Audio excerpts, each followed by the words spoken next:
have done my fellowship with Dr. Ike Ahmed in Toronto, in Canada.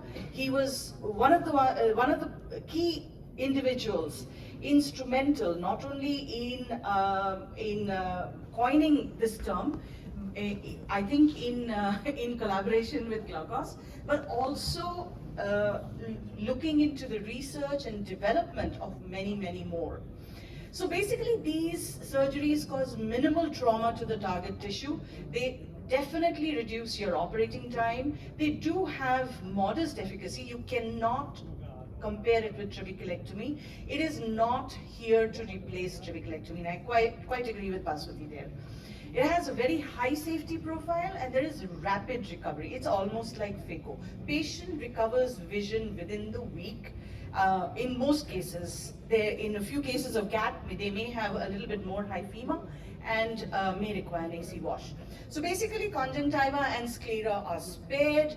There is no bleb formation, so there is no worry about hypotony or bleb-related problems.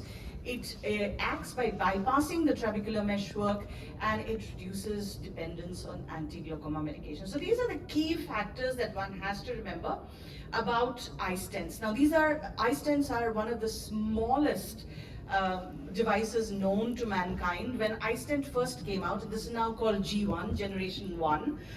This is just about 1 millimeter in length and 0.3 millimeter in height, and of course has both FDA and CE approval. But the most important thing I feel is that about all these surgeries is that it spares the conjunctiva. So in future, ever you require trabeculectomy, it is never contraindicated.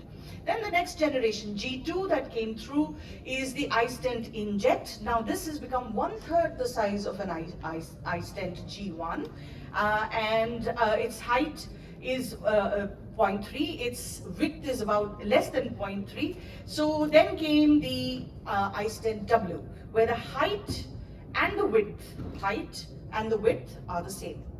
So that's the modification, so that there is no over-implantation. So this is a modification, of course, and it comes preloaded with 2 devices. There is no right or left stent, unlike the G1 devices. So here we are, these two I will show you ex vivo, how they work. Eye stent works by a maneuver which is parallel to your trabecular meshwork. So you insert it parallel to your trabecular meshwork. It's actually pretty easy to do if you know how to do intraoperative gonioscopy. It actually gives you quite a bit of a high, quite a bit of a buzz. That's eye stent, and eye stent inject is basically a perpendicular injection. So you create a dimple onto the trabecular meshwork and inject and release. That's it. It's as simple as that. Actual procedure does not even take 5 seconds, believe me. So what is the difference between eye stent and eye stent inject? But you know, there are 2 stents with eye stent inject, both come preloaded, and it is relatively easier implantation because it removes the manual variable. There is no right or left. So with the eye stent G1, I prefer the left orientation. I don't like the right orientation because that is backhand. So, you know, these are small issues. Here's a video. You will see that you have to visualize the angle at high magnification, introduce your device, increase the magnification again after having decreased it, and implant your device in the trabecular meshwork, and that is exactly how long it takes. 5 seconds, unedited video.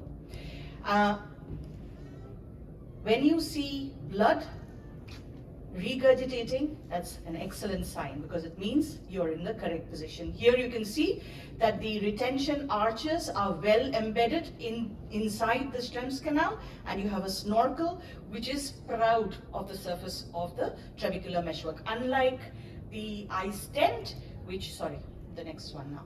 Unlike the eye stent which inject, which should be almost flush with the surface of the trabecular meshwork. Here we are, 2 being implanted. The first one here.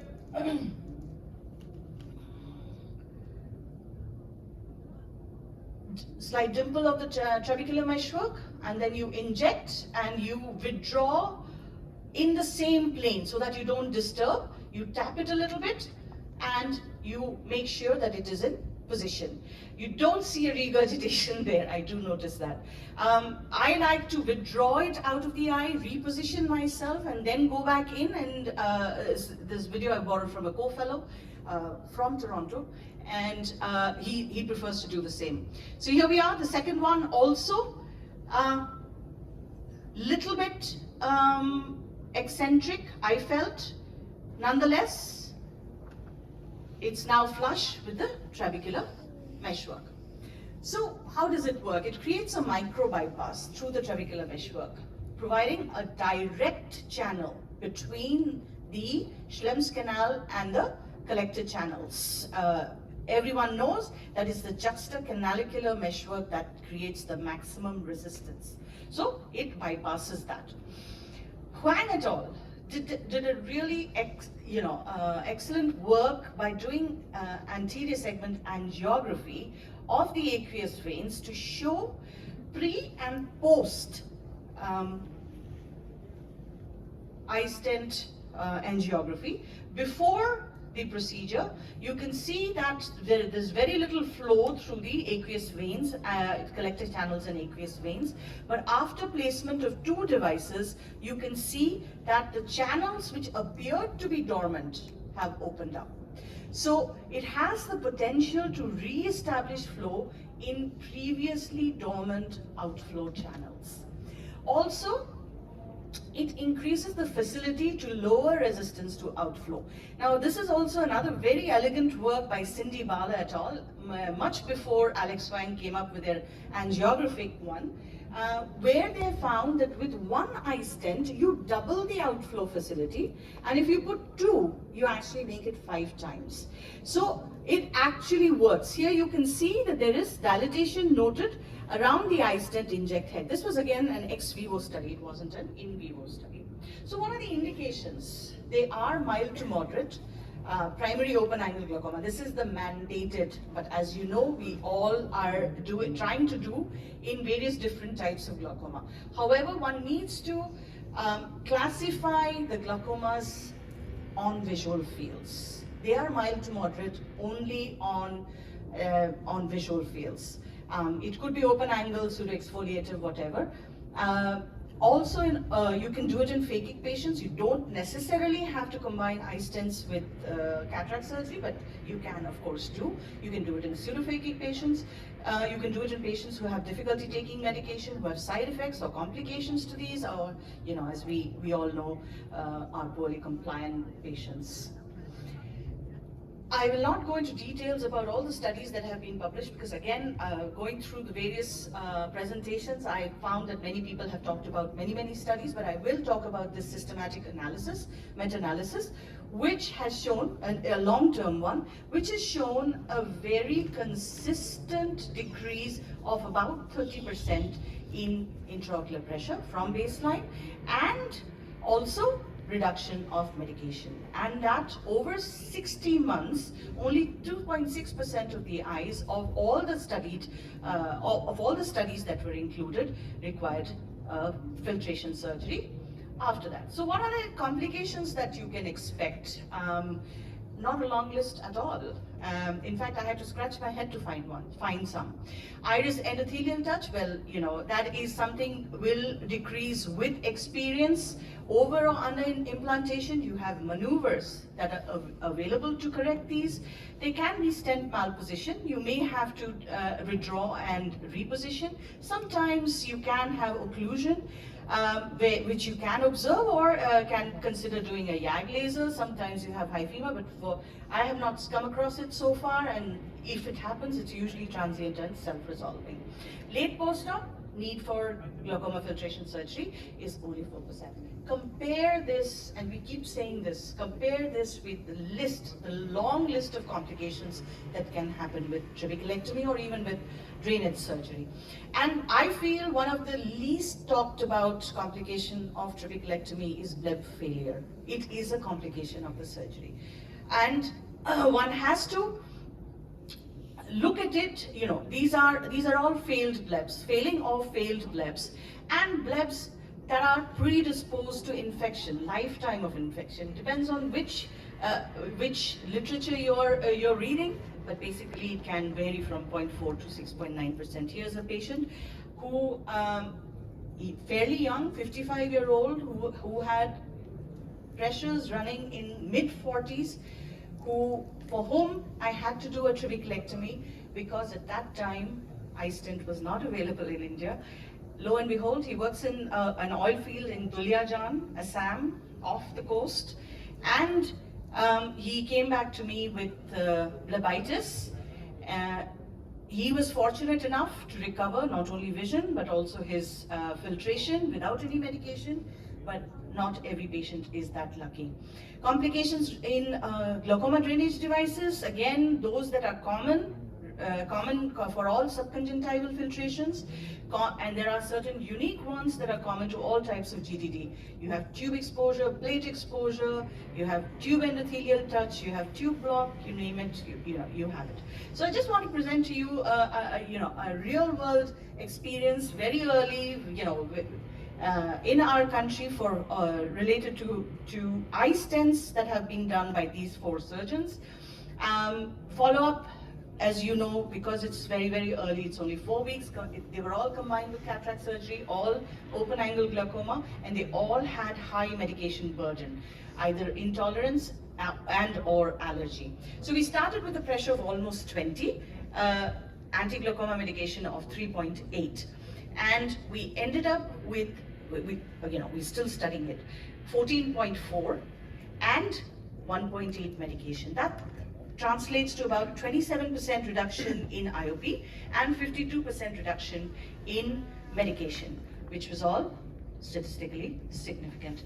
I present to you the first case of iStent that was done in this country. He was a 61-year-old gentleman who had actually already undergone trabeculectomy. And not just trabeculectomy, he had undergone needling 3 times. Post-surgeries, slowly, over a period of time, 5 years, he needed 5 topical medications to control his IOP, and he subsequently developed severe intolerance to these medications. His preoperative IOP was 22 millimeter mercury in the right eye on 5 anti-glaucoma medication, and because these medications were withdrawn, the offending medications were withdrawn in the left eye, his pressure had shot up to 29, and he was mild to moderate in both eyes, although he was progressing in the right eye. So this is his intolerance. You can see the changes in the conjunctiva, and a phaco eye stent was done for him in September 2021, and the left eye was done in January 2022. And post-operatively, now 9 months in the right eye, 6 months in the left, almost. We have visual acuity of 6 N6 and intraocular pressure of 17 on 2 anti-glaucoma medications in the right eye and 18 without any medications in the left eye. So this is what he looked after anti-glaucoma medications were taken off, but have a look now. This is the middle one, is when anti-glaucoma medications were taken off, and this is how he looks now without any medications or only minimal medications in the right eye. So this was the video of the very first iStent done in this country. I had a few challenges in terms of my video equipment, but I think the majority of it we have managed to capture. Again, you have to have an en-face view of the trabecular meshwork, and that is where your good technique of intraoperative gonioscopy is extremely important. And you slide it in as a parallel action, and you release. After this, unfortunately, my video conked off. But there you are. The view always should be clear, view of the angle. So I can leave you with a few tips for performing a successful MiGs. Please remember, preoperatively, you have to counsel with respect to the patient expectations. You cannot tell them that you're going to have fantastic pressures and we're going to stop all medications. That may be possible, but it's not always possible. So you have to counsel with respect to their expectations. Stop antiplatelet drugs, very, very important. You do not want hyphema, any kind of bleeding when you're doing the surgery. There should be a conscious, pre-planned, pre-procedure practice of intraoperative gonioscopy in phaco cases. In your routine cataract surgery, you can change the position of the patient and the microscope, take an intraoperative gonioscope and just do it. It just takes 2 to 5 minutes to complete, and it will give you greater confidence when you actually take up the surgery. You have to have awareness of different types of intraoperative gonio lenses, and you have to be able to visualize the angle under high magnification. And I would suggest that you use a Sinskey and go right up to the trabecular meshwork, get a feel of the trabecular meshwork. So just showing this in a few steps. This is Schwann-Jacob, and this has been widely used in not just in India, worldwide. I have it because I did my pediatric goniotomies with it, but I find that the view with Schwann-Jacob, now that there are many more lenses available, is not that brilliant. As you can see, in that particular case, of course, there might be a problem with the capture also, but even here, when there is no problem, there is problem with capture, you can see the trabecular meshwork far clearer with this lens. This is an eye prism S. It's a disposable lens, and this one is a very different type of lens. It's called eye prism SX. It's vertical, and you do not need to hold it. It stays put on the cornea. So your left hand is actually free. When your left hand is free, then there is no chance of you causing corneal indentation and loss of clarity. That is very important. And what you see with these, in terms of brightness and in terms of clarity, is way, way better than Schwann-Jacob. That's my personal opinion. People might differ. Then positioning of the patient and the surgeon. Surgeon, it is better to sit temporal, because you want to target the inferonasal quadrant first. If you're doing an eye stent inject, you can reposition yourself.